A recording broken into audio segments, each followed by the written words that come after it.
Come on.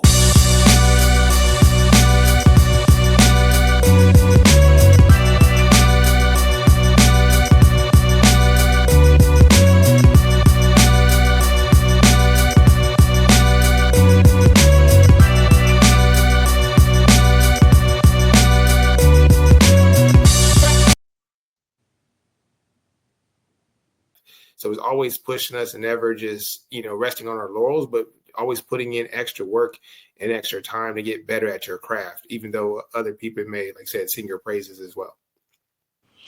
Yeah, and I would just say the big thing, and I tell people all the time, that's the one thing he never did. He never criticized our playing, but he did it in a fun way. Like I said, he'd sit there and be like, man, the cat was like, man, 120 pounds, man, how he tackle you?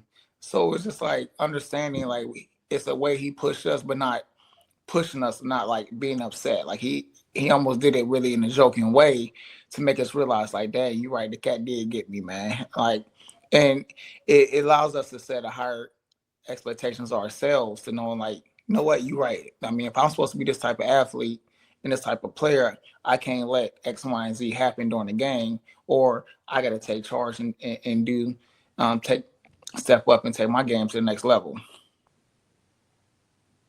We're back with one more down. Today we have the Floyd brothers, Antwan and Anthony Floyd, class of 98 and 1999 out of Youngstown CHANEY High School. These two dynamic brothers ruled the City Series in the Youngstown area for 3 seasons, 2 together as teammates on the varsity. These are 2 of the more heralded, decorated players to ever come out of that high school's history. And that's saying a lot, given all of the great names that have passed through those doors over the years. Antwan Floyd is generally regarded as the first full-time African-American to start at quarterback for the CHANEY High School Cowboys.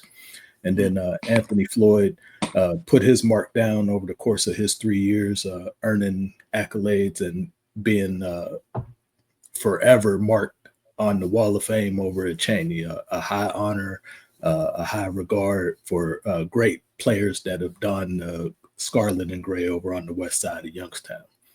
I'm appreciative to have both of you guys on today. I was very aware of what you always were doing over there as I stayed plugged into the program. I enjoyed watching you guys perform as athletes on the field. So to get the opportunity to speak to you as older, more seasoned men, it brings me a lot of joy and a lot of pleasure that you would consider me and grace these mics and get to tell your story from your perspective. So I thank you guys in advance for that. Thanks for having us. Definitely an honor and privilege as well. Thank you. How we generally like to start with our guests is we tend to ask for, the layout of the family dynamic and some of that background. We're usually singular in that pursuit. With both of you coming out of the same household, I'm going to start this a little bit of a different way. And what I'm going to ask is, Anthony, I want you to describe to me who Antwan is, not only as your older brother, but, just what you've seen from your perspective out of him as a competitor and a leader and just, a confidant and an ally in your household as you guys were growing up and coming of age. I think the big thing with Antwan is the fact that, like, if it's something that had to be done, he gonna go ahead and do it. Like, there's no making excuses. I never heard, I don't feel like doing it, I don't want to do it.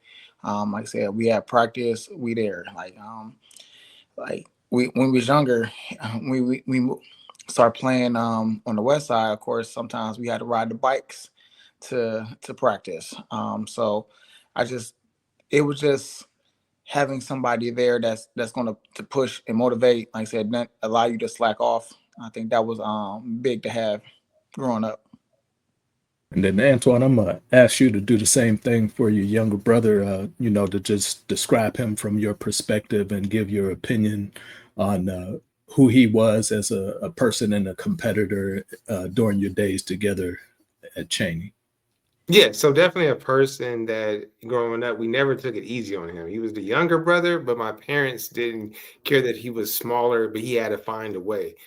So we're always tough on him, but also gave him a chance to shine in those regards. And then kind of being your shadow, right? It's different, like you said, growing up when you have someone who is equally as strong, fast, and can jump as high as you, and kind of being your shadow that you have to go against every single day and compete against. And then it just brought over to when he was competing against other athletes, is that he had a competitive edge and drive to always do his best, no matter the difference, if it was a size difference or height difference. But he always went on and attacked that person like he would me every single day, because I was never easy on him just because he was my little brother. So I understand that you guys came up on the south side of Youngstown growing up. That's my side of town. I'm right off of Glenwood, down on Winona Drive. That's the street right where Sparkles was, across from Candyland. Where did you guys live at growing up? We were still there. My parents still live in the same house. We were on West Philadelphia, not like Will Smith, but we were really born and raised on West Philadelphia on the south side, right there off of Hillman, in between Market Street. So the uptown area, Youngstown. I'm very familiar with that. So you're over in that area. Keith Evans lived over there. Couple other Cheney people were down. He actually lived. He actually lived right behind us. Keith lived. Yeah. he was our backyards met, so he actually lived right behind us. Of you, kind of give that rundown of what the household was and who your parents are, and any other aspects that were connected to you guys' household growing up. Yeah, I think my dad, he's a South High graduate.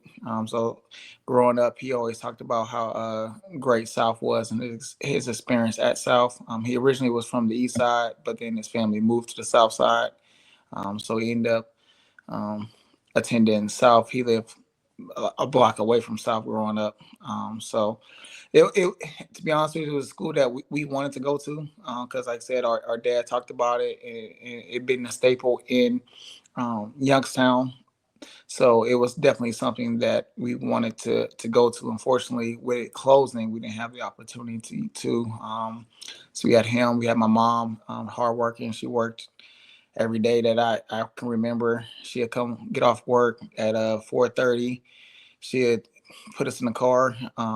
She actually worked on the north side, so she'd come home, get off at 4:30, get home 4:45, put us in the car, take us to practice by 5 o'clock, right back on the north side. Literally, probably about 3 blocks from where she actually worked from. So, this day and age, you really don't see parents doing that, making a trip like that for their kids. So we definitely appreciate her. Along with my dad. My dad played sports growing up. When we start being of age and recognizing what was going on, my dad was playing semi-pro football for the Cobras.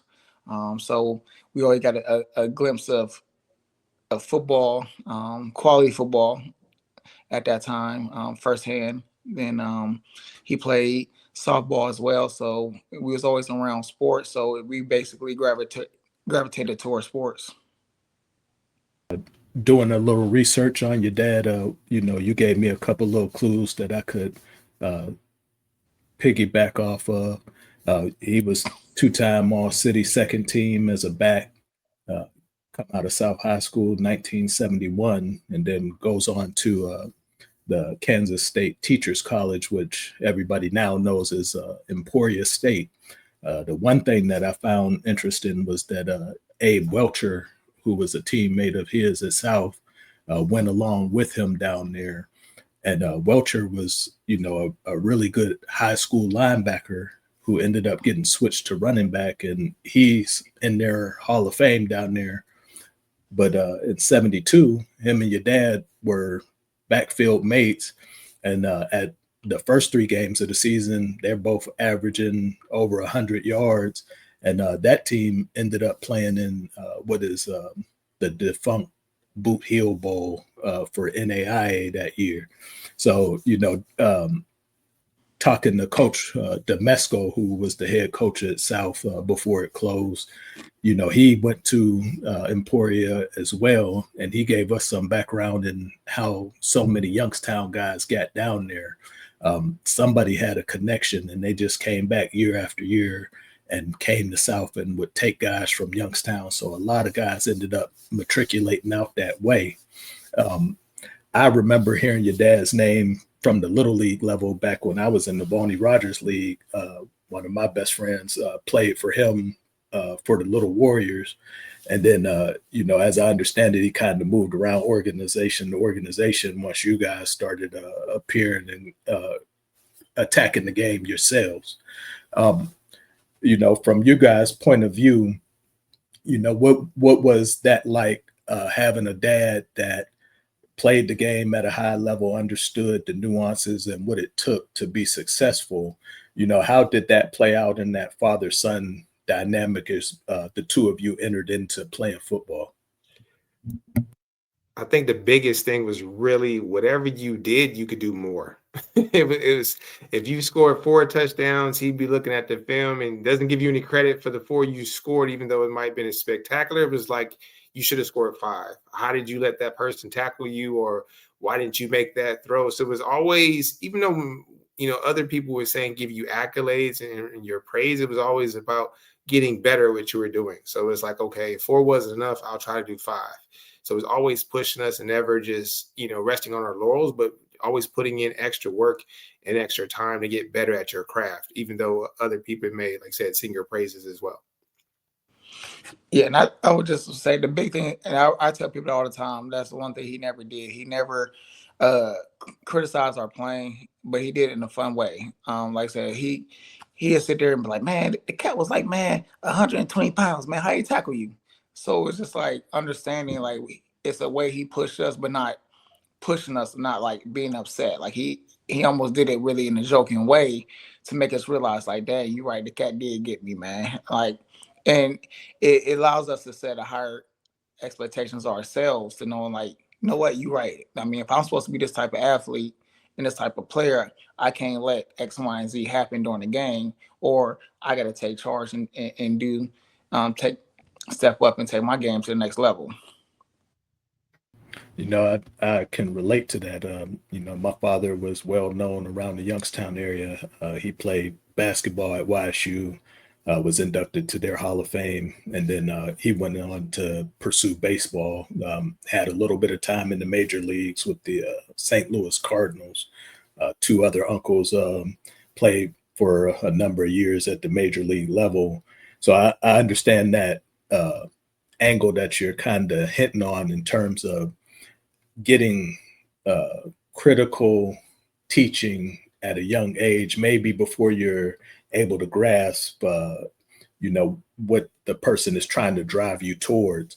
In saying that, I'd like to start with you, Antwan. If you can just think about like your first significant football memory in equipment, what's that first thing that comes to mind for you? I think the first significant memory was probably the conditioning. I tell people all the time it's different what we did when we were kids. We played for Northside Knights all through our years, and just the warm up, we had to run Rand Stadium in our full equipment, and then run 2 laps, and then calisthenics, and then was practice. So that's the fond memory, just like we really have to do this. And so that was my first real memory, just the conditioning that went into to make us great for the Northside Knights. That was my first memory of playing. It wasn't like a tackle or anything like that. It was just the conditioning and what we did every single day of practice as a warm up. What about for you, Anthony?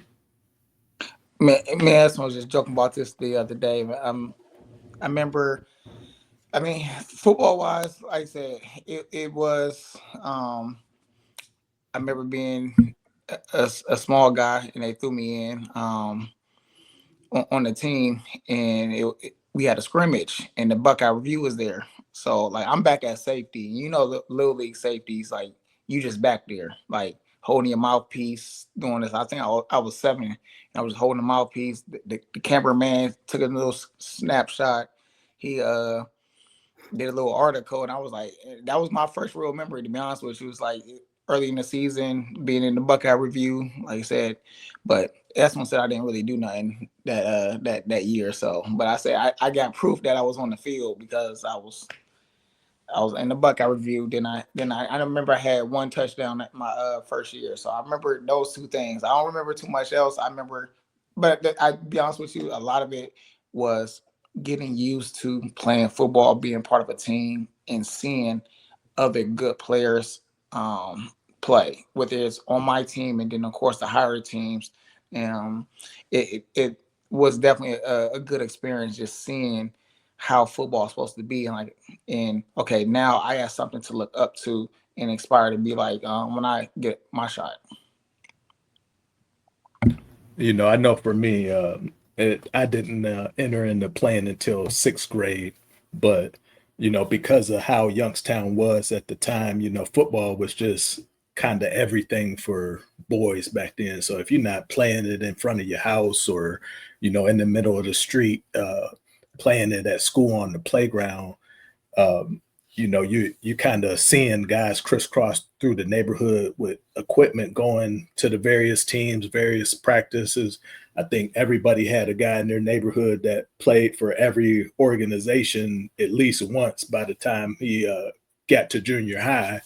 And then, I had guys that I really looked up to in the neighborhood that were doing it at the junior high levels. And then, when you got to talking about guys that played for South or somebody who played for Wilson, you just thought those guys were superstars when you're a little dude, dreaming and aspiring and trying to be like those guys.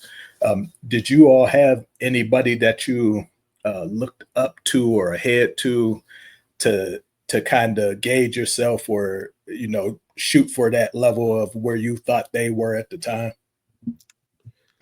I would say for me, like Anthony said, is just always looking to above us. So our coaches would humble us and allow us to play the bigger team. So if you were on the 90 pounders, you got to play the 105s, but they were champions. And then when you're on the 105s, you play the 120s, they were champions. So you thought you were good until you went against somebody who was a better athlete than you. And you might have made a couple of plays, but they owned you that day and you went back and tried to get better at that. So that's really the people I looked up to that were playing above me and watch them. Not really we didn't go to many high school games or junior high games, and more like I said, the teams above us for the Knights, because we won several championships while there. Usually we would win everything from the Pee-wees, the big team, we win our championship. So just seeing the other players on our teams and what they were doing, and we played with some amazing athletes. I started off playing tight end. I wasn't a quarterback, so I played tight end and defensive end. So I wanted to play in the backfield, but the coach told me I wasn't fast enough. So I had to just do what I could do to contribute until I got faster and worked on those different things, and then start playing quarterback as well. So really seeing the people on my team that were, even I played with, that were amazing athletes and really tremendous what they were doing.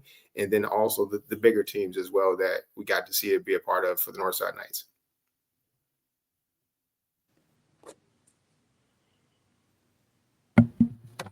For yourself, Anthony, who's the guy that you kind of looked at, or maybe it might have been a guy that you might have had a rivalry with, or was there anybody pushing you along the way outside of your brother? I mean, we always grew up, like I said, watching more NFL. A couple, and I said that Barry Sanders. I looked at stuff like Rocket Ismail in college. Like I said, when we played for the Knights, we had a slew of backs. Like I said, so when we were on the Pee-wees, the 105 backs was great. The 120 pound was great.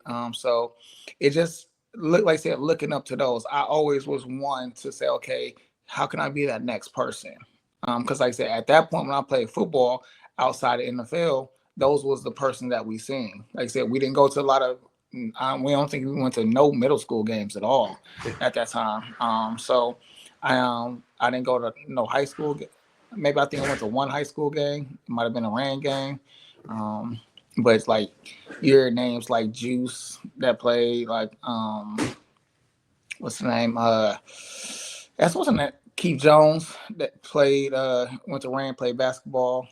He played Herman Benson, I think stuff like that. So we watched a lot of people from Rand and things like that. So it was just looking up to those guys and saying, waiting to be next in line in our organization. I also want to interject and forgot one name. For me, playing quarterback and being a black quarterback, and also, like I said, coming from not living on the north side, but understanding the culture of Rand, I would say Ray Isaac, right? So, one of the first superstars to me, he wore number 9. I wore number 9 as well. And winning the championship coming from the city at YSU when they won championships, I think that was big for me to see a black quarterback out there winning who looked like me and from my same city. So I say definitely, Ray Isaac was one of the persons I looked up to as being someone to, kind of pattern my game around as well, and a leader out there. I agree with that. I kind of had the same trajectory as you. My first year playing football, I was with the Little Penguins organization and started out as a defensive lineman and a tight end on offense, but found myself at quarterback later in the year. So, for me, it was the Ray Isaacs, Kevin Harris. We used to follow what Ray Merrill did over at South. And then, a lot of times, I would get home after those games on those Saturday afternoons, and it seemed like Michigan was always on at the time that I got home. And they had probably one of the only black quarterbacks in the Big Ten at that time. So I used to follow that closely, and men like that stood out to guys like us because it just wasn't something that you seen very often, especially the higher up that you went. So I think it's important that you have those people that you can compare yourself to, get inspired by, and imagine yourself doing the same thing at some point. Fortunately for us, I've gotten the chance to talk to Kevin Harris on here. I talked to Julius Lavis, who he's one of the first guys to start at quarterback for South High. And then, with you being on here, you kind of represent that for CHANEY, the first guy that kind of gets those reins and is able to play game after game after game. And I don't know if you feel this way, but I certainly feel this way. I think you paved the way for it to be comfortable for a lot of guys to get their opportunities after you. We think about a great guy like Brad Smith, Justin Hood, and then the multitude of guys that came after your time there. It just made it safe. It made it possible. And I think, what was happening on the West Side was able to evolve and develop because of the job that you did during your time there. I'd like to kind of slide up a little bit so we can kind of get to the meat of, who you two guys are and what you mean to that CHANEY program. So, I'm going to kind of ask you for both of your perspectives and, your experiences when you're first entering the school, kind of getting adjusted to that high school level. And then, what is it like for you guys when you're changing out of that little league middle school system, that mentality, that expectation, and then you're finding yourself thrust into some of the high demands of what was our high school program at a time where winning was kind of expected at that point?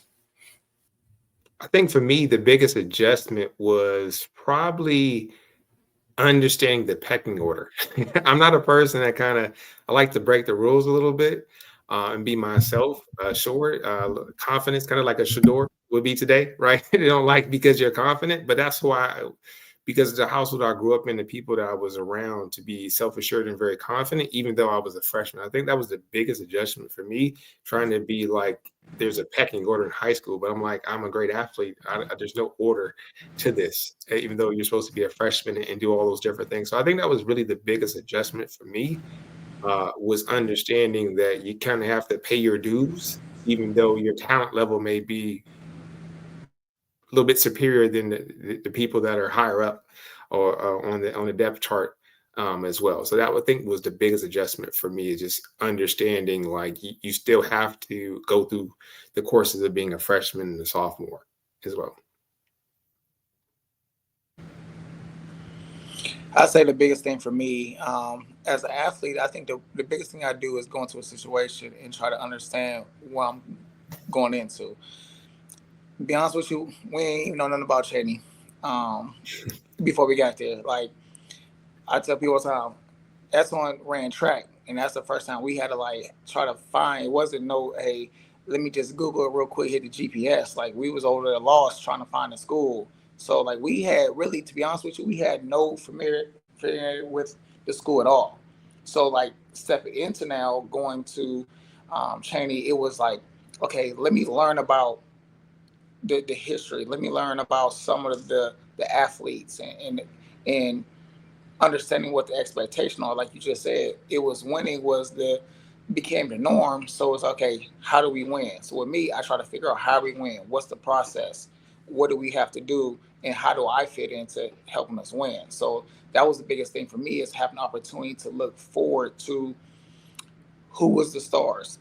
Like I said, looking on the wall, seeing the wall, studying the wall, seeing the all city um, posters from in the lobby, and reading those, not just from CHANEY, from South, from East, and seeing all those that was up there in the gym lobby. And it's like, okay, now I'm expected to be at this level. So I got to perform at this level. Yeah. And then for me, really just, something I really never shared with anybody, but when I was come out to practice and didn't know, and we don't have much tape of that as well, because that wasn't the internet era, right? But really just understanding like Frank Sikowicz played on the same field I'm practicing. So whatever they did before, it's possible. Just having the idea and seeing that rock and looking at it coming out to that practice field for 2 days and different things, like I could do great things because somebody before me did it, even though we're probably 4 or 5 generations apart. But understanding that somebody great played, if they did it on the same practice field, I could do the same thing. So just wanted to achieve more and really push myself from what the previous standards were, raise the bar. Yep. And Burtis did that. I think Burtis and the coaching staff, they let you know like, hey, you're no different than nobody else. So it worked for your stars, but also worked for your hopefuls who just want to be on varsity or play. So no matter if you was a star or not, they treated you the same way and say, hey, you can be part of greatness, and this is how you get there. So I'm gonna chime in on that because we're 5 years or so apart from each other, and you know my experience coming into the school. I'm coming from Princeton, number one. A lot of chaos, a lot of violence over on that side. Not even having the academics to be eligible to play that first year coming in there, let alone like you just touched on. I didn't know where CHANEY was either. I had a friend across the street that was there the year before, and he took me over there for the first time. I never knew where it actually sat at. But, for my group of guys coming in, we all had a relationship from kindergarten up, and we all found ourselves over at this school on the opposite side of town from where we all live. And they didn't have that winning reputation then. They were getting beat down for a good 10 years straight when we were entering the school. So there was, at that time, they hadn't won a title since 1980, and we come into there as freshmen in 1989. I think Coach took over as the head coach in 87, and the best that he had done up to that point in 89 was 2-8 was his best season at that time. So, there wasn't a lot to look forward to in terms of thinking, we're going to win, be world beaters, have any type of shot at being in the playoffs. And not only that, you didn't see a whole lot of guys going on to the bigger levels of college football. You would have a guy here and there that made it because he had the metrics, but you weren't seeing 5, 6, 7 guys out of a class getting the opportunity to go on and play. I give a lot of credit to how Coach Burtis handled guys that weren't necessarily West Side guys. You know, I think he treated the vast majority of us the same, that if you were willing to come in, work hard, listen, be coachable, and be part of that team concept, then you could find a place within that program. And if you were able to utilize your talent to turn it into something further, then, you know, good for you. For you guys, you know, as you kind of both land on varsity together, I believe 96 is when you come up as a sophomore, Anthony. So, Antwan, at that point, you have a year of starting under your belt, and then you know you have your brother up on that level with you, but you guys still have a lot of guys that had been there and had some time. You know, I think you guys played with Mike Clinkscale and some of the guys from that group. You know, tell me about you guys' experience of molding your teams together and what your era was about. You know, what were the main themes of you guys' time together? I think the thing about those teams, and I tell people, you know, Coach Burtis was Bill Belichick, right? We had a lot of, like you said, a lot of people came from the South Side, different sides of town to come to Cheney. There were probably, I would say, 10 athletes that I played against in Little League that were amazing, that went to Cheney, walked the halls, but didn't want to be disciplined, didn't want to follow the code that they had set and having that Cheney pride. And they could have made the team even more amazing than we had, right? But it was still that reliability on, if we have 15 strong people, we'll go with those 15 people, and really understanding. Some people know, I know all the plays at quarterback, but you know, we had selfish teams. Somebody might play fullback one play, tight end the next play, and then wide receiver. And the same thing on defense. So those teams are really about very smart people that knew what to do and would give anything for the team, and really put the team first before their attitudes and their accolades. So we had a team that was hungry. We didn't have a lot of numbers, as most of these schools don't, but we had a lot of people that and that built us, made us stronger, right? We didn't have someone to tap out when you got tired. You had to go both ways, most positions. So having people that were very hungry, talented, and we sweat together, bled together, and worked hard together as a unit, and we could rely on them to go to battle against, you know, kind of like the 300, right? If you got 100 people on your team, we only need 30, and we'll come into your house and we'll give it to you, you know, every Friday, or if it was Saturday, like that as well. So that was really about our team, is really just strength in not the numbers, but the people that we could rely on and count on, but you had to prove yourself in practice, you know, running the gassers, you know, showing up on time, right? And then putting in the work and effort. So I know that I can trust my brother who's put in the same effort. And as a quarterback, I got to lead from the front. I can't be in the back loafing. I got to be either first or second. Sometimes you lose to your younger brother in the race, but that happens.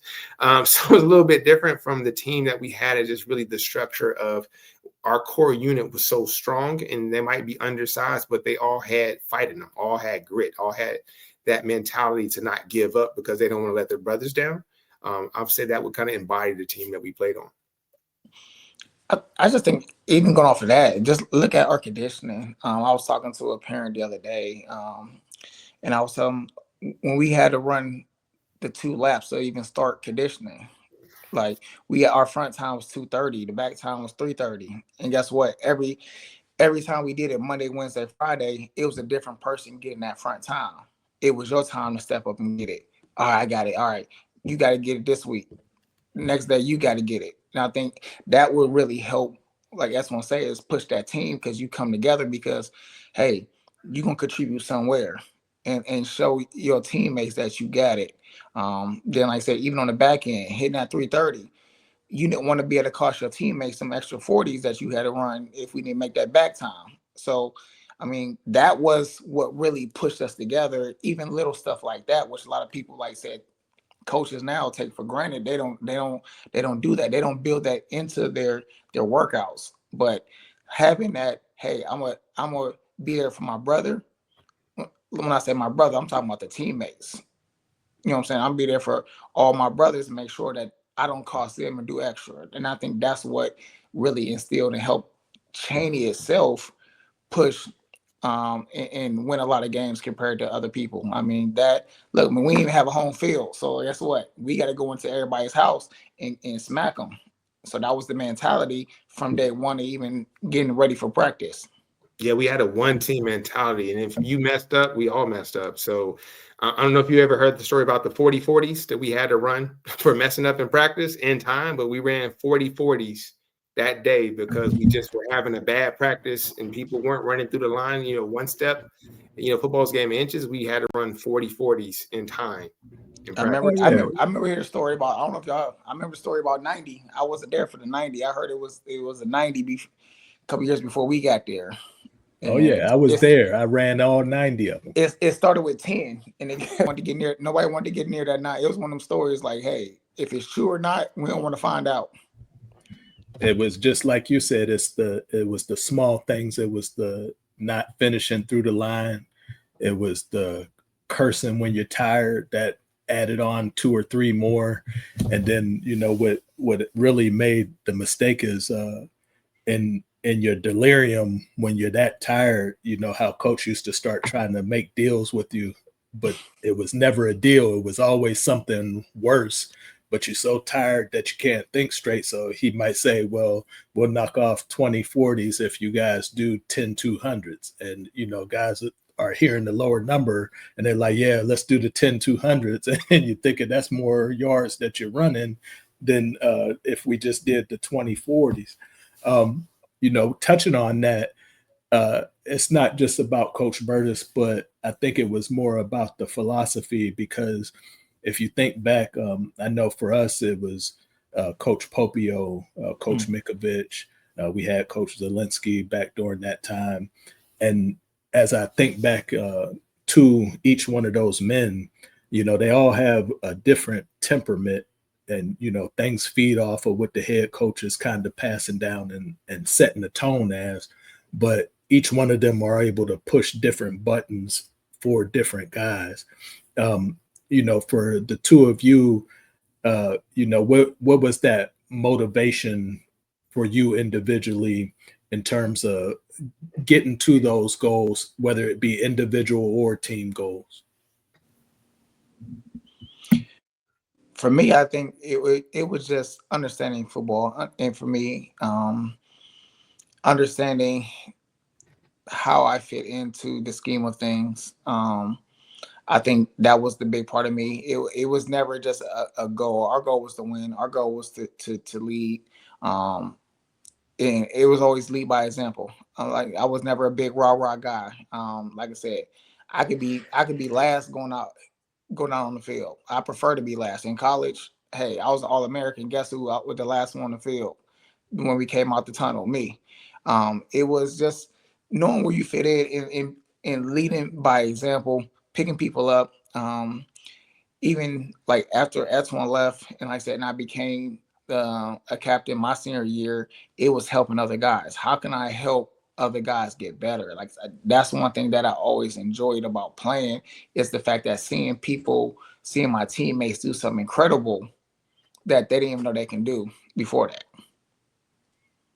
Yeah, and I think my thing was really just elevating my game. I was probably it's different now in the era, but I was probably one of the first people to go seek help and going to camp. I went to Michigan 2 years in a row at camp just to get the extra coaching, because we didn't have coaching like that for quarterbacks, right? There's not everyone has a quarterback coach now, but those days you didn't have people coming want to work with you, and the coaches would tell you to throw the ball, but you need to know the when and the why behind it, and in the footsteps to take in the different drops. So really went to Michigan, put in that time, traveled, and then whatever I learned there, I just would go in the front yard and execute. That summer from my sophomore year, where we still won city, but we were like 5-4 until the breakout year of '96. I probably did, I don't know, hundreds of 3-step drops, 5-step drops. Under the game slowed down because I put in the extra time and the work to be great for my team, because I didn't want it to be another 5-4 season. I knew we had a lot coming back in talent-wise that people had experience, but I owed it to them to put in the extra work to really take my game to the next level, and not just practice time being the only time that you're getting reps. So it was a lot of reps in myself throwing and watching different film cut-ups Even as this era is different, like when we were kids, we recorded every single Super Bowl just to see the Joe Montanas and put in that work and just watch them over and over, watching Jerry Rice and just throw a slant in the West Coast offense. And that's what we just did in our free time. Is really, like I said, I think the first 20 we recorded. At that time, we had them in the closet and we would just bring them out and watch them. Not even the commercial, just fast forward just to see film and break it down and what they're doing and how they're doing it to be like them as well. Yeah, and it was a big thing because, like he said, even recording tapes, like that's something that we did on our own. Like our dad never pushed us. Like our dad never had a desire to coach us. Like he helped us learn how to throw a football when we was younger, 5, 6, 7 years old.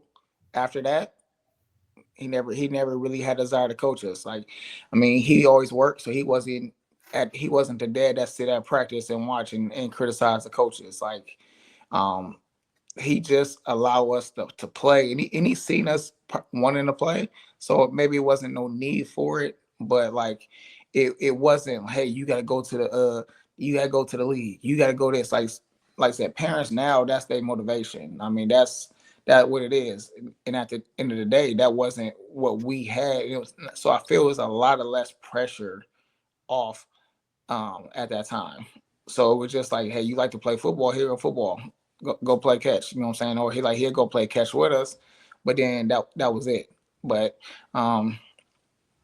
it was just a time, as you know, it's like you said, people walking down the street, you playing in the front yard, you playing with the neighbors, like you always played. Like I remember when I was young, I used to just throw the ball up in the air like I'm catching punts.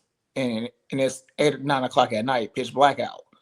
So it's like I got better by doing the things and just like challenge myself, and like as I said, how can we get better? Like we played the game like, hey, we put your hands up. You got to throw the ball across the yard and hit this.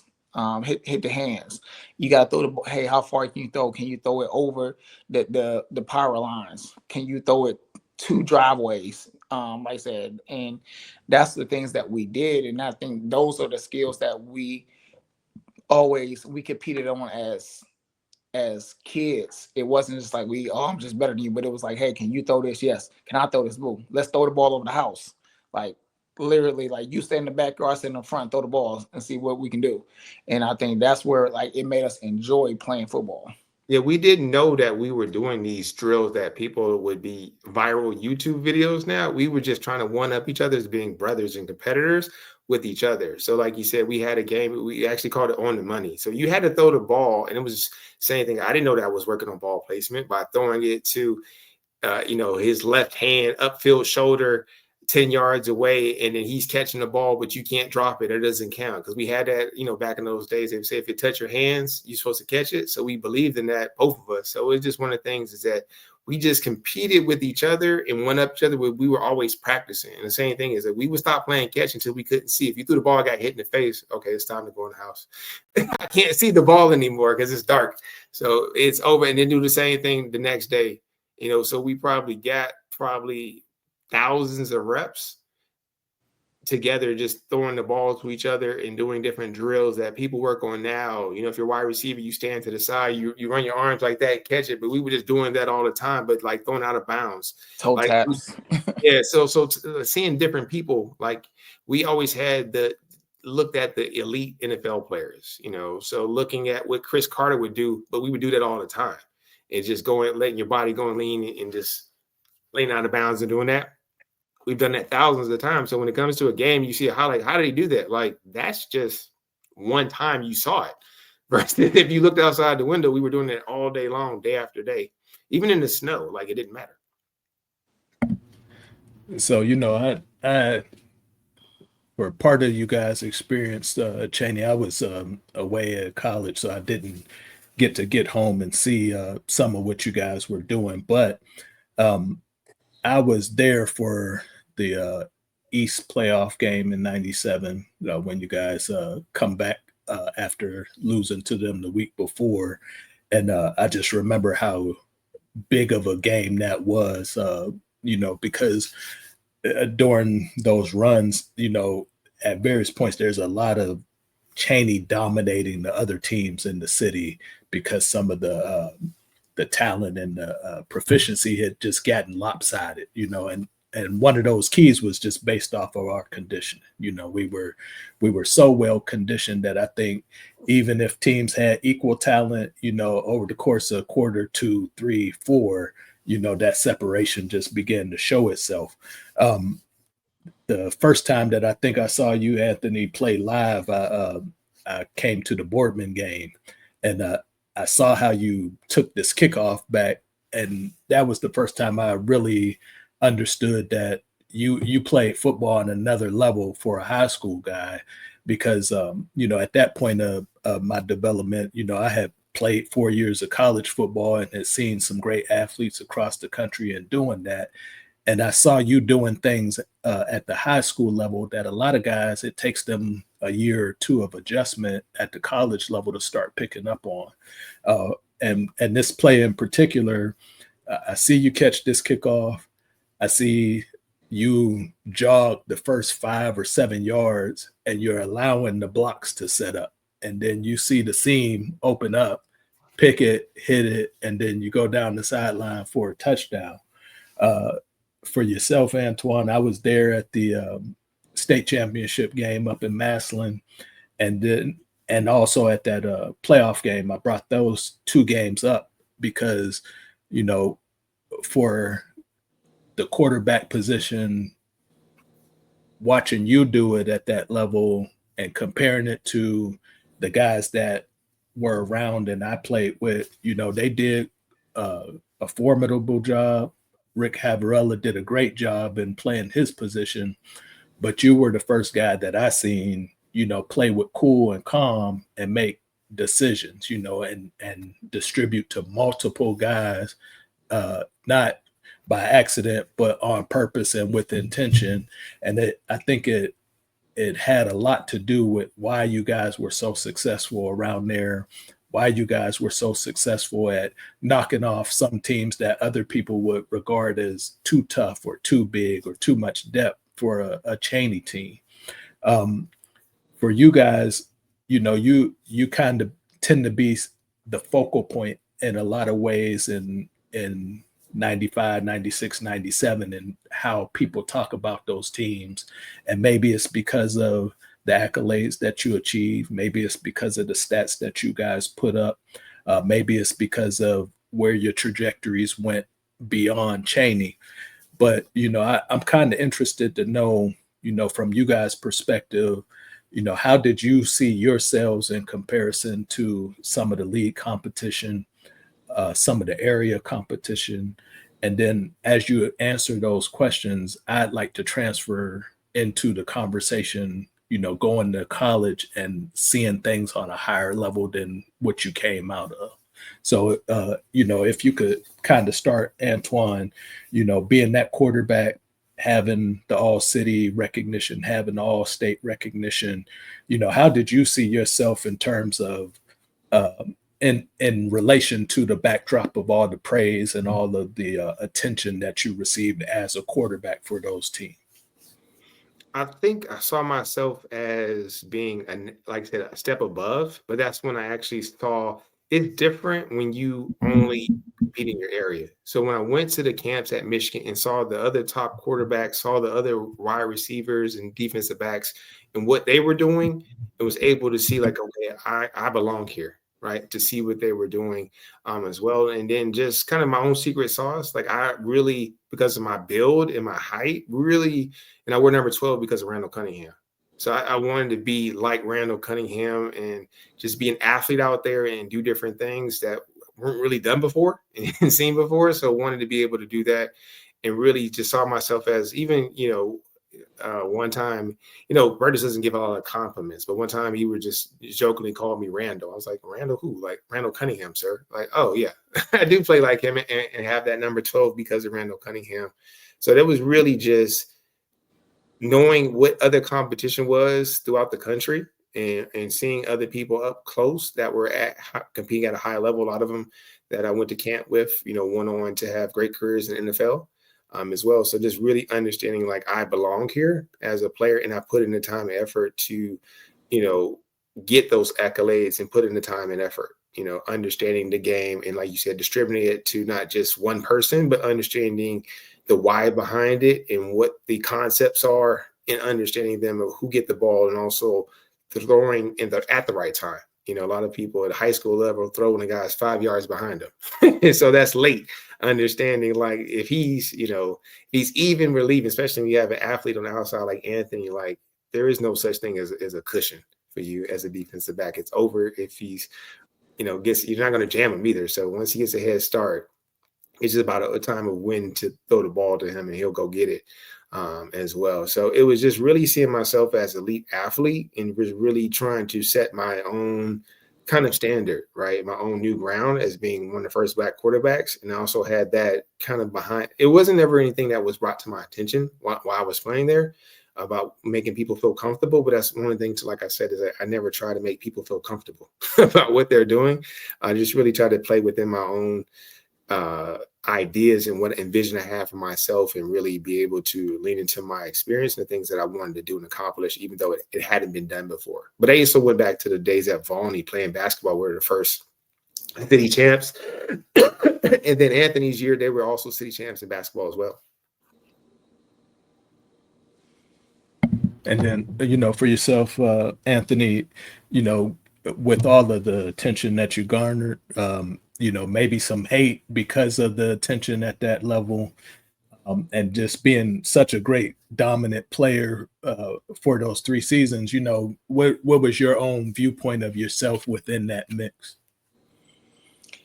I think my own viewpoint, I mean, like, with me, I just was just playing football, to be honest with you.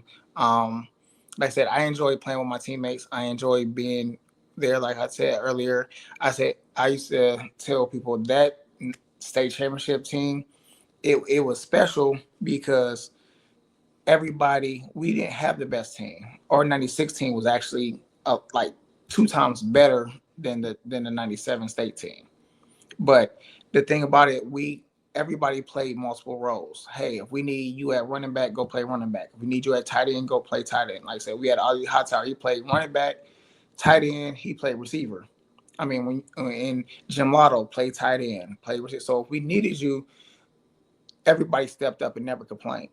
And I think that was the big thing. What made us different than other teams is the fact that we was able to, whenever we was able to move our pieces around to make it fit whatever play that we needed to make.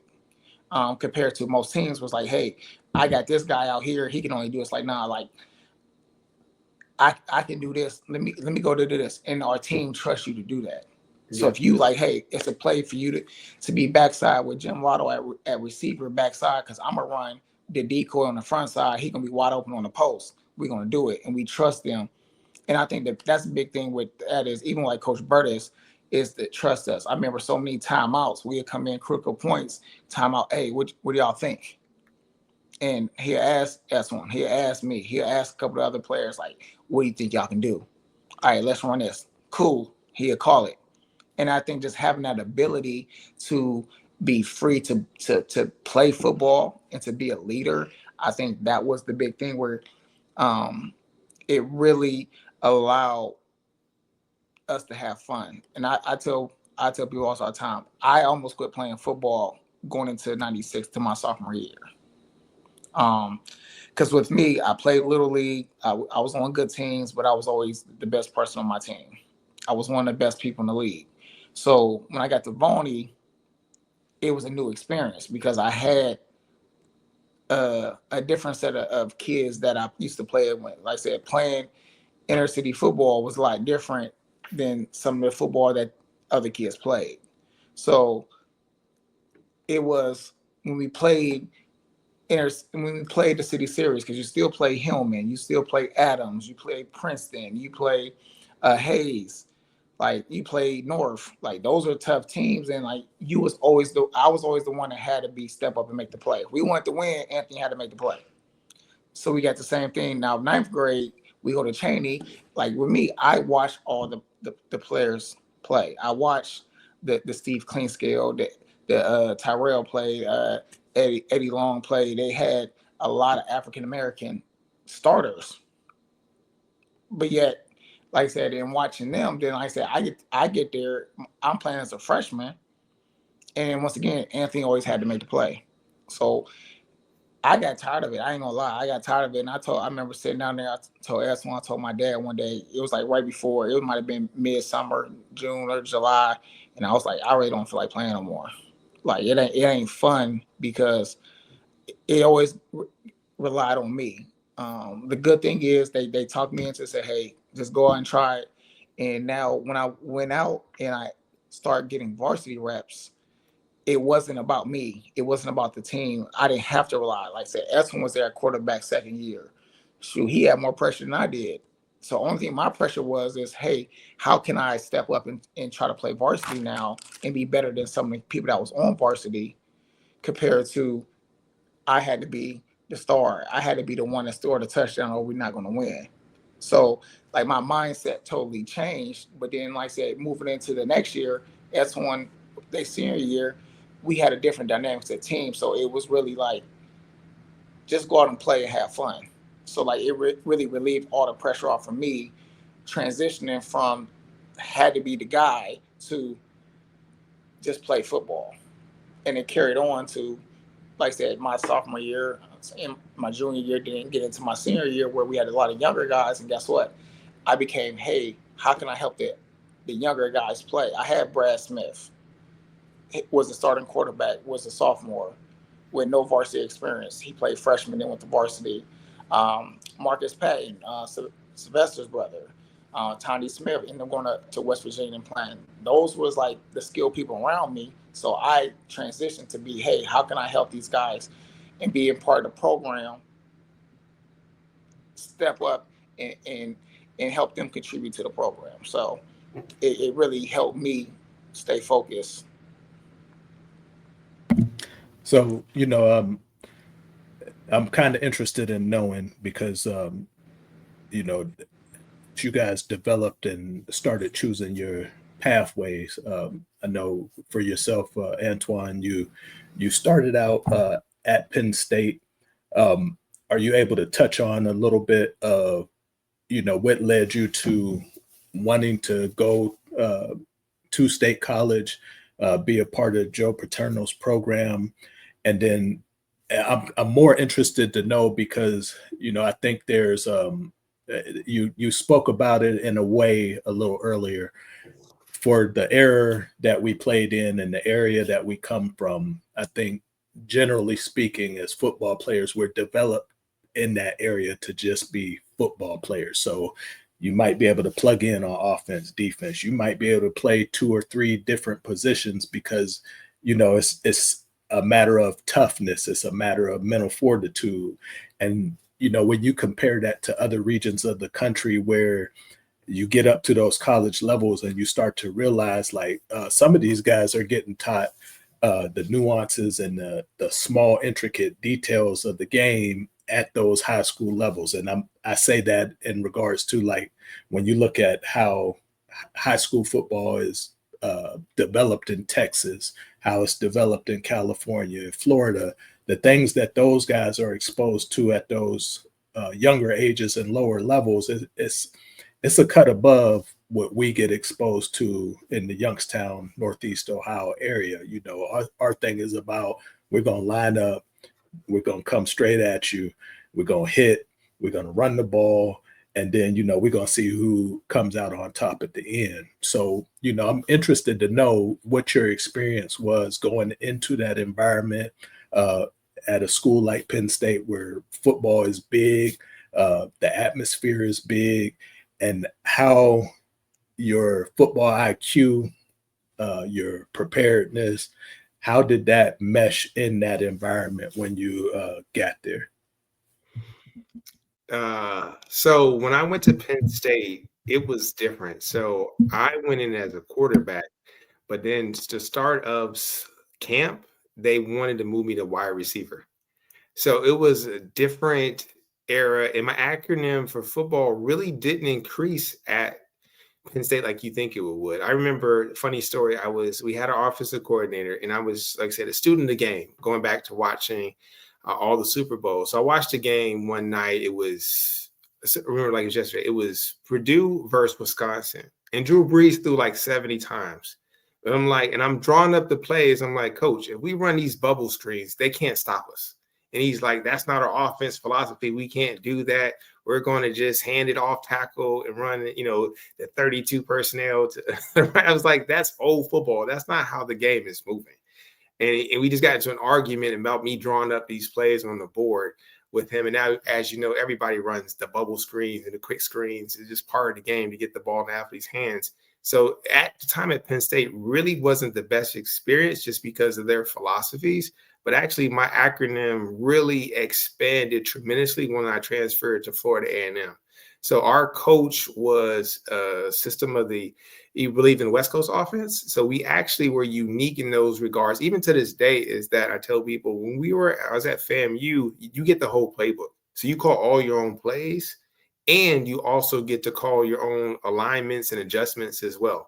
So it was unique that the coach said our offensive coordinator was actually on the sidelines. He wasn't in the booth. You would come over and talk to him what you saw, but you got to run the game as you saw fit. And it was really running the spread offense 4 and 5 wides, no huddle as well, but you had a control of the complete offense. If you ran the ball 30 times, bro, fine. If you threw it 30 times, fine. Wherever got the victory. So actually my acronym at Florida A&M tremendously because you had to know the whole playbook and be able to move the wide receivers, move the line as well, and be able to audible the different plays and run a no huddle system was really expanded my acronym in football and understanding the X and O's of the game and how to attack defenses and different coverages as well. Now, in saying that, there's two dichotomies there because we're talking about a kid who has a tremendous resume coming out of the Youngstown area, one of the best players ever at that position at CHANEY. We had some other guys that done it at a high level before you, the Cal Cagneys, guys of that nature.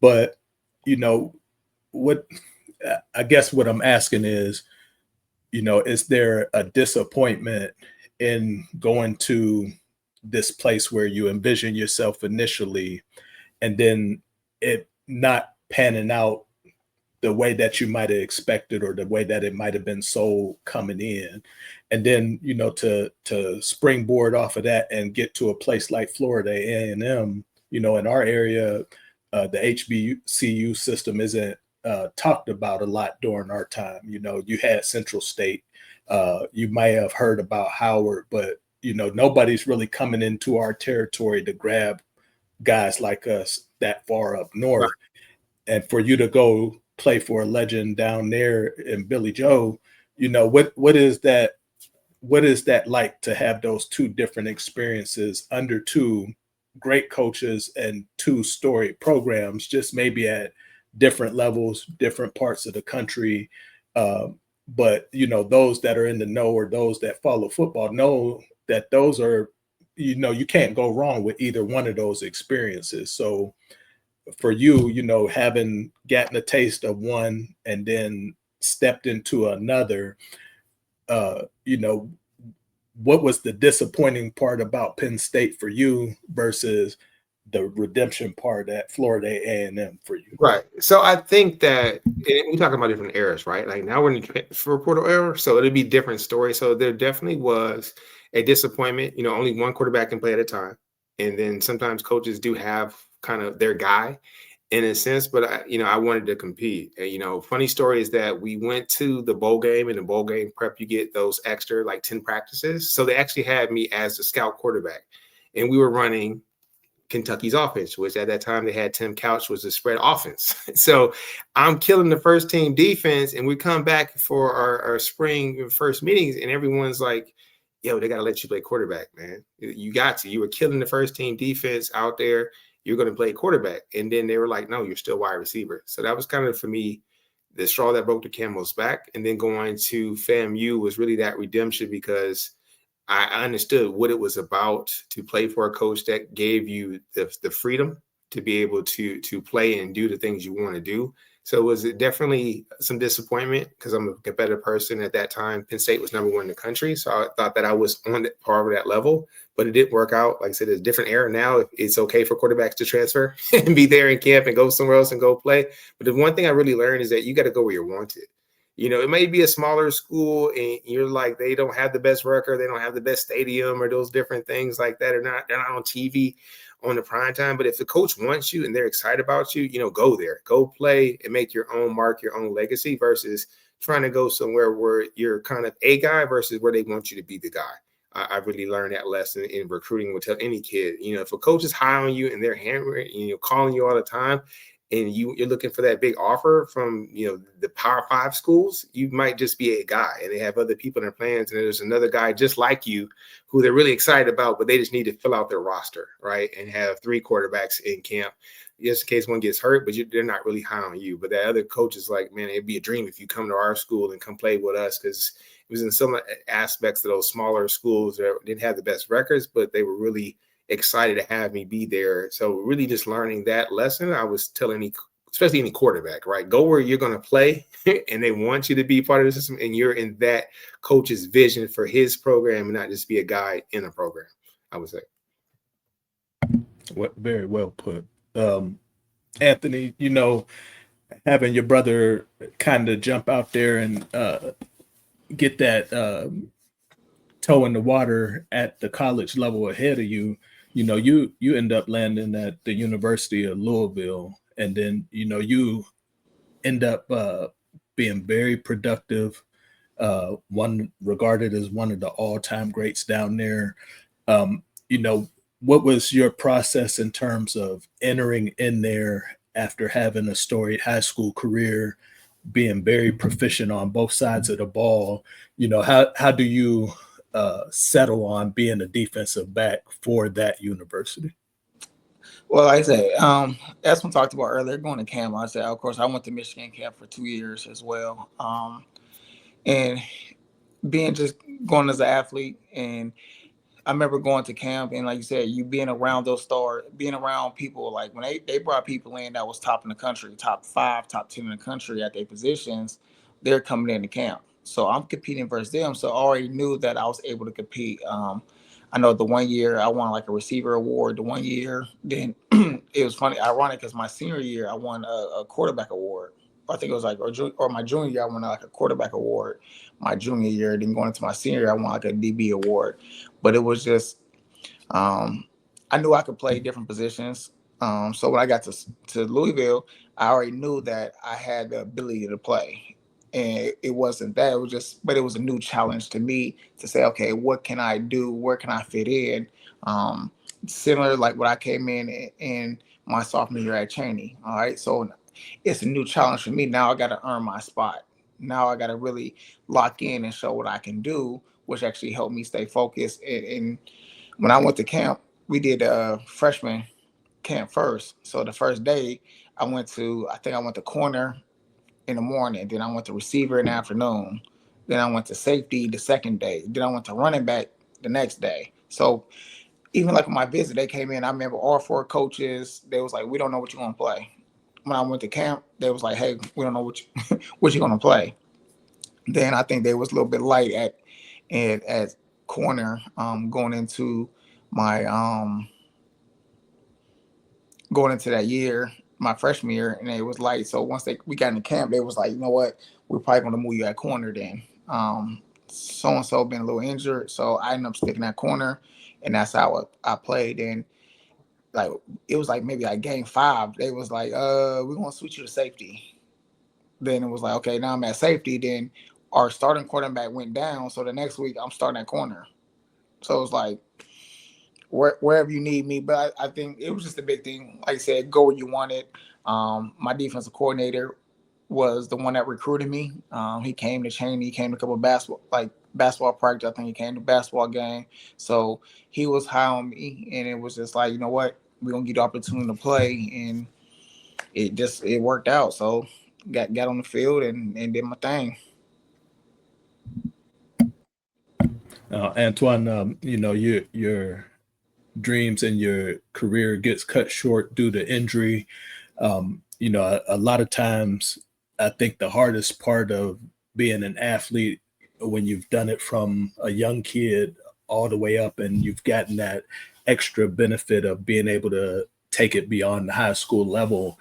At some point, we all have to end our careers. We all have to unwind from that athletic identity. You know, for yourself, you have your brother who gets afforded a stellar career at that level, gets that opportunity to go on to the NFL level and extend his dream. And then you have a guy like yourself who had tremendous ability, had to get a second wind at another place. And then, you know, for it to kind of stop short the way that it did, you know, what were some of the challenges for you of having to adjust from that competition, that drive, that go mentality, that leadership mentality to, you know, thinking about the next phase of your life and who you're going to be without this game? I think for me, and Anthony could say the same thing, is that like that was a goal, but it was always having a backup plan. Like the whole Cheney process started really about academics and going to Volney versus going to Princeton, right? So that was our biggest thing, and we just matriculated to Cheney because that was this next school. But it was really about going to college. So my thing and even evaluating colleges was a little bit different. That I was looking at, I understand how many people are in the stadium. I understand where you're ranked. I want to know how many black athletes are you graduate. Don't show me just my jersey number. That's not important to me. How many athletes? So Penn State at that time, that was one of my decision making, had one of the highest graduation rates for African American athletes. So like if I come here, I want to graduate. I just don't want to play and have nothing to show for it. I really want to graduate, and Anthony can have his sentiments about that as well, as about why, you know, we were really student athletes first. Our parents didn't play if you messed up, and they don't care. It could be the championship game. If your grades are not there, you're not going to play. It ain't a coach's decision, it's a parent decision. So for me, it was really, I knew that I wanted to have my degree in hand, as they can't take that away from me. Like you said, everyone's playing career comes in, but you can't take my degree away from me. So I really focused in. Sometimes even playing, I would have 18 credits per semester, and really putting in the extra time and effort and just trying to graduate was my biggest thing, because I knew that I would have that in my back pocket. I wasn't one of those athletes that just went to college and say, you know what, I'll just take intermediate studies or general science, right? No, I have a real focus and want to really graduate and have a career outside of this. And if I do go to the NFL, great, but I have a plan for myself that they can't take away, and really using them to get my education and really focus in on my studies outside of that. So that was really my plan, is that if this doesn't work out, I have a degree that I can use to, you know, for the rest of my life, and to have a career outside of football as well. You know, for yourself, Anthony, and maybe I'm taking liberties here and saying this, but you know, I kind of study people, you know, kind of pick from different experiences and different angles of various people that I've met throughout my life. Me having professional athletes right in my immediate sphere growing up, you know, I know what it is for people to be at the highest level. I know what it is for people to just get a taste of it and then it's done and over with. You know, for yourself, you've always been that dominant guy. You've always been that guy that is there to count on to make the big play. You know, you get into the NFL, you go from Indianapolis, you go to the Texans, you get time in the Arena League. You know, it's there, or I'm sorry, I guess what I'm asking is, can you describe the level of competition and how in tune you have to be at that level to just have a chance and an opportunity to play? And then, you know, for you, you know, when you look at that opportunity that you had and the time that you had in doing that, did it match the dreams that you had before you came into it? I can start. Let me answer that one first, because when I look at the dreams, it wasn't. The dreams was just playing football at a high level. So, like I said, the Barry Sanders, the Walter Payton, the Jerry Rice. To me, that was football. Like, I didn't understand a low level of football, so it wasn't like, oh, these guys sucks. So when we look at the people that we looked at, looking at the Chicago Bears back then, Mike Ditka and the championship teams, we always studied the championship teams. So didn't know how to be terrible, because it's all we knew was the good. So when, even like I said, stepping up and going to those things, like me, I always looked at, okay, who was the best people on the nights. All right. We looked at who the best people on CHANEY. When I went to college, who's the best people? So when you look at the level of competition, it really increases every year. In high school, you get about 2 or 3 people that really know what they're doing. College, you get about 7, 8 the people really know what they're doing that can play at a high level. Then it's always 3 or 4 other starters, about 3 stars that can just, they're good, but they're not high level guys. Then we get to NFL, everybody's high level. I was definitely fortunate to go to Indianapolis because it was similar to like Burtis. You know what I'm saying? In a way where it was, hey, I expect you to do your job. Like Dungy was like, hey, if I need you on this zone drop, I don't need you at 12. If I need you at 12, I don't need you at 11. I don't need you at 13. Be at 12. So it's like understanding the assignments. And I was always the one who, like, if you're supposed to do something, you're supposed to do it. Like, I'm going to be honest with you. For some people, with me, graduating high school wasn't a big deal because I had something else I just thought everybody graduated high school. So I go to college, I go to class because I expect everybody to go to class. Like, in you're supposed to go to college. If you're in college, you got an opportunity to degree it. Shouldn't you be going there to graduate?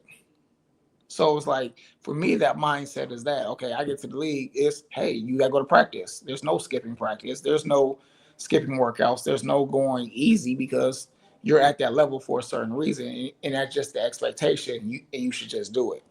Now, I think that separates me a lot of times from a lot of athletes because the mental side wasn't have to be a lot of thought. The mental side was, hey, you're supposed to do it. Go ahead and do it. And I think, like I said, that was a lot of stuff, even like with our dad. Like, hey, if you got to do the dishes, just go do it. There's no, what about tomorrow? What about this? And what about this? Like, there's no questions. Hey, go cut the grass. The grass need cut. Guess what? Go do it. Trash needs taken out. Go do it. Hey, go block number 62. I'm about to go block number 62. It was the same concept going on. So like, even like now after football, it's the same concept. But guess what? You got to go have a job, right? Go get a job. Like, you still got to go pay bills. And those are the mindset that carried over for me from sports into, like I said, adulthood. Now you guys have gotten well beyond your athletic careers, your playing days, being the guy that impacts the trajectory of a game. You've moved into fatherhood, the latter parts of life, taking care of people, being providers, being protectors. When you look at what your dad imparted to you guys, and the example that your parents set for you guys, how has the opportunity to have played sports and be disciplined translated in your parent life and in just being a man and taking care of everyday responsibility? I would say that really working in corporate America, it allowed me to, everything I learned from football and playing sports carried over, right? So we have Zoom meetings. I'm always the first on the call and early, and also prepared for who we're talking about. I've done my research just like I would prepare for a game. Just the accountability, and then also receiving feedback and being very coachable and not making excuses, like he said earlier, when it says like, well, this is a new process and you're not doing it correctly. Okay, how do I do it correctly? And coming with the right attitude to work in the corporate settings and environments with people from different backgrounds, just like you would on a team. As you both know, coming into CHANEY was a different background than you're used to, right? So working in corporate America, you might be the minority and have to adjust to their culture, just like it was adjusting to CHANEY's culture.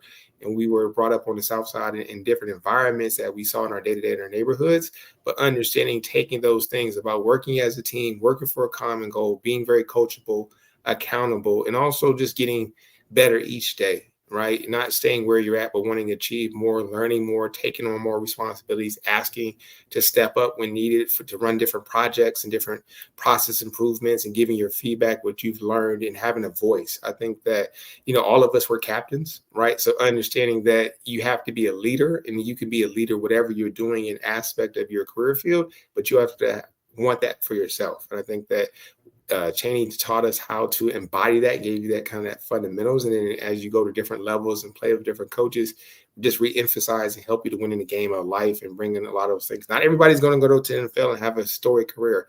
Funny thing, like when I was coming out being ranked one of the top quarterbacks in the nation, only one of us at the top 25 had any NFL career.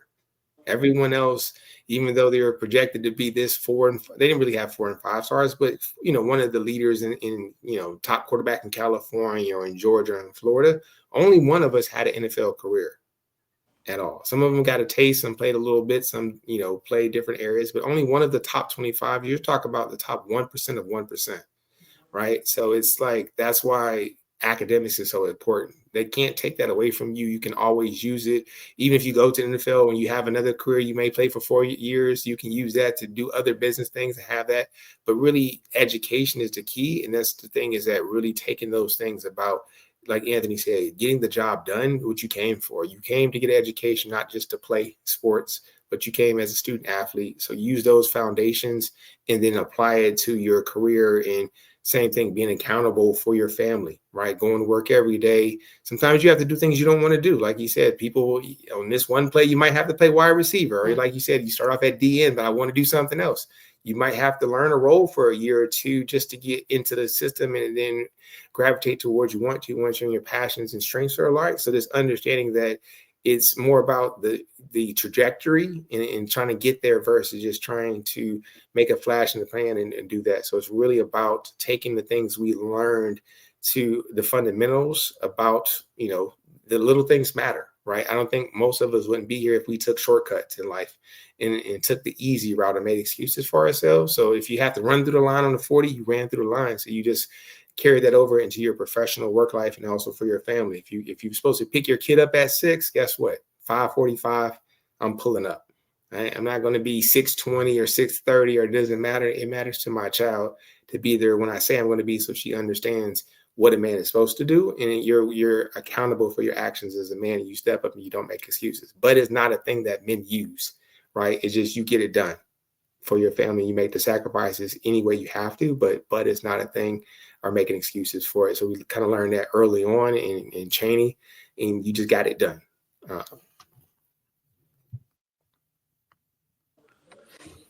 Yeah, I just think, just overall, like I said, just having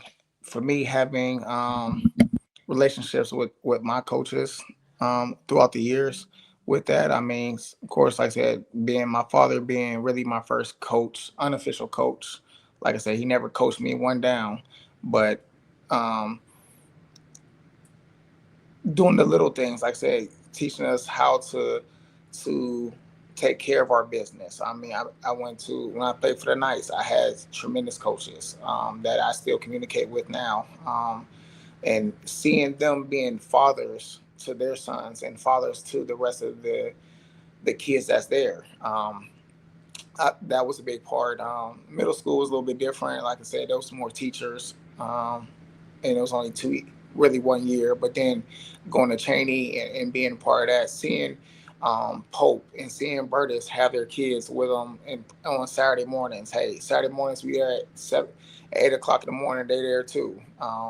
Seeing them have a relationship with their kids, even though they put in long hours with that. And like I said, even when I got to college, like I had a child my freshman year of college, but then having a relationship with my coach allowed me to take time to say, you know what, he respected me and said, you know what, you need to go. I need to go home, coach. No problem. But guess what? In order to do that, I had to handle my business and show and prove that I can be capable of handling business on the field and still spend time and going back to Ohio to see my daughter. So that was, like I said, a big thing. Then, like I said, of course, Dungy, which is a big family man, religious man, and family was a big key. So, like I said, I was definitely fortunate enough to have strong fathers in my life. Like I said, my father and my coaches. And I said, and that thing carries me over now to even my job now to say, okay, like I said, I have 40 kids at work every day. And they rely on me, their parents rely on me to be that leader and be that strong figure to help raise them kids. Because like them kids with me today, like 8-9 hours. So I'm influencing kids for 9 hours and show them how a man and a confident man, a strong man, an educated man, respectful man is supposed to act. So like I said, a lot of it comes from not just football, the game, but being around the coaches that taught that strong mentality to actually have. Mother, shouts out to her because she was the one that never missed a practice. And like Anthony said, she would put in a hard work of days, drive from the north side, battle traffic, come to the south side, take us back to the north side, and then back home. She would also give our friends rides home in the projects. We talk about the Westlake projects, right? The Broad Hill. She would give our friends rides homes and then go pick them up and watch film at our house after the end of the season. So she was really the champion that showed us what hard work ethic was like and never complained and never made excuse either. So I definitely want to, really highlight that my mother was really the inspiration and doing things for her and wanting to achieve more was kind of that foundation, not our goals, but our goal to do things for her. It was in the off season, but let's be honest, like once we started playing in middle school, it wasn't no off season. Like it was, hey, my mom literally put the bikes, sometimes she would put the bikes in the back of the car, drop us off in the morning and tell us ride the bike home. Then she'd go to work.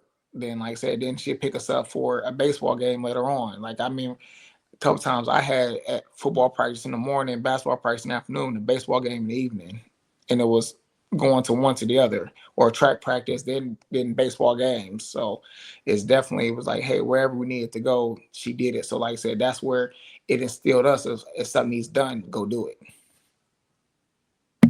Definitely shout out to moms for being a rock and making sure that you guys got to do what you were supposed to do and live your dream. The theme of our podcast here is one more down. We've come to that part of the segment where, we ask this philosophical, reflective question of if you had that one more down, what would you do with it, or where would that be? Who would you be with? What part of your life, what part of your career would you choose to relive, redo for yourself? And Antwan, I'll start with you in giving your take on that point in your life. If you had that one more down, where would that be at? What would the scenario be for you? Could you set that up for us?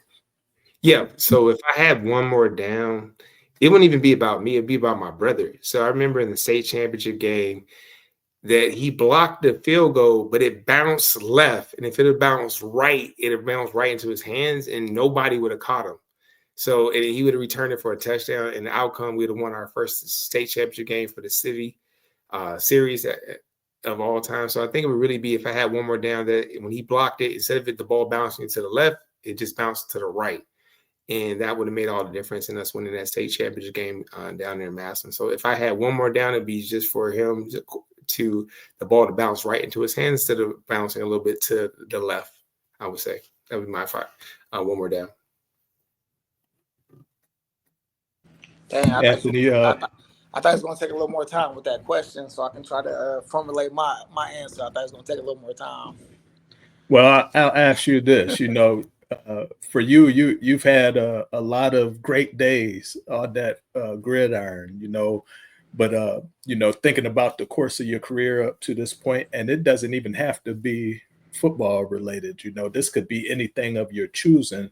But for you, if you could go back to a key moment or something that occurred in your lifetime, what would that one more down be for you? Where would that be at, and who would be with you in that scenario?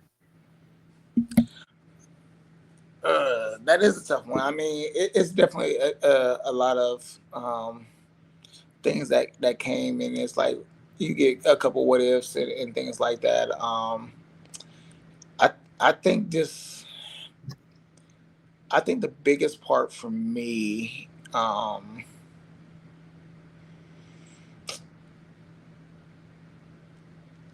be honest with you, I think the biggest thing I talked about with one of my friends all the time was like we talking about coming out of college, and I think the big thing was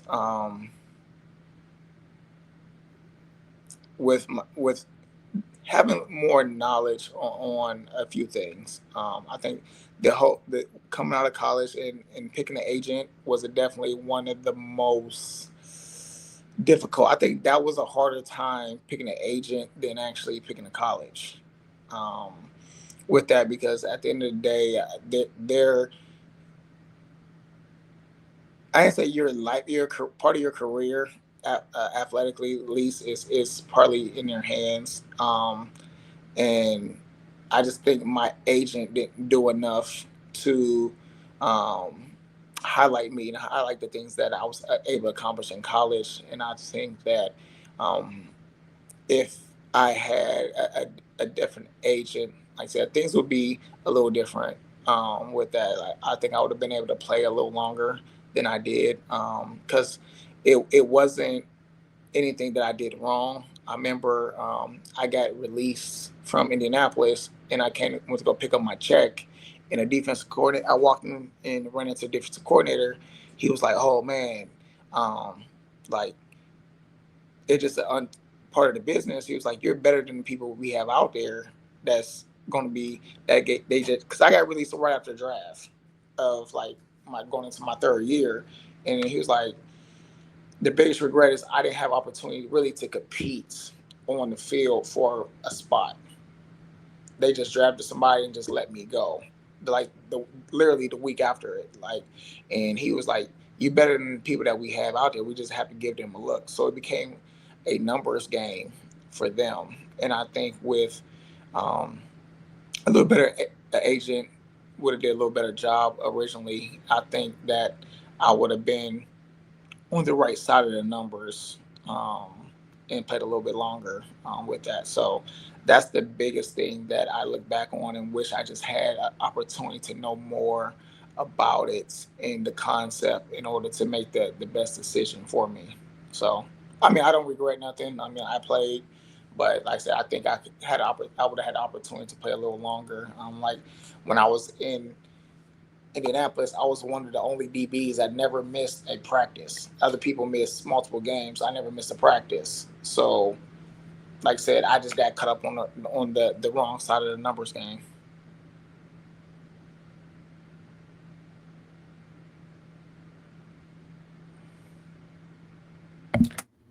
For myself, it's just been very enjoyable to get an inside look at who each one of you are and a little bit further peek into your individual personalities. The thrills that you guys gave as players, that's one aspect of life. I think when you're going through it at that young age, as a teenager, as a little kid, so much of that is everything to you. But to see where you guys are at in your development, to know that, you gave your best, you experienced the process as far as you could take it, but that you still have other interests, that you always had goals and aspirations that were beyond the playing field. To listen to how you guys describe your father's presence in the midst of you guys finding your athletic identity, you say a lot about him without saying very much at all. but he had that presence of mind to allow you to explore and experience and become who you were meant to be. To hear your takes on how those days of hard work, running gassers, running 330s, long, hard, tough practices when it's hot and cold or whatever, has translated into a work ethic of you showing up for your families, you showing up for your jobs, and just continuing on and getting the best out of life and making the most out of your individual days. I think that's the clearer metaphor for what athletics is, what a game like football is for young Black men in inner city conditions who may not come from great means, may have to navigate tough environments, may be exposed to some things that other people don't get exposed to. But for you two to come out on top, for you to be as articulate as you are, for you to be as driven as you are, and to have gotten past the experiences of the thrills of sports and the disappointments of sports and keep going, it just says everything about the foundation of what we come from and the fabric of what we come from. And I'm glad, that we are all in that same circle of being those Chaney Cowboys and representing for those philosophies that were put into us long ago. So I thank you guys for both showing up today and giving me that time, expressing yourselves in the manner that you did.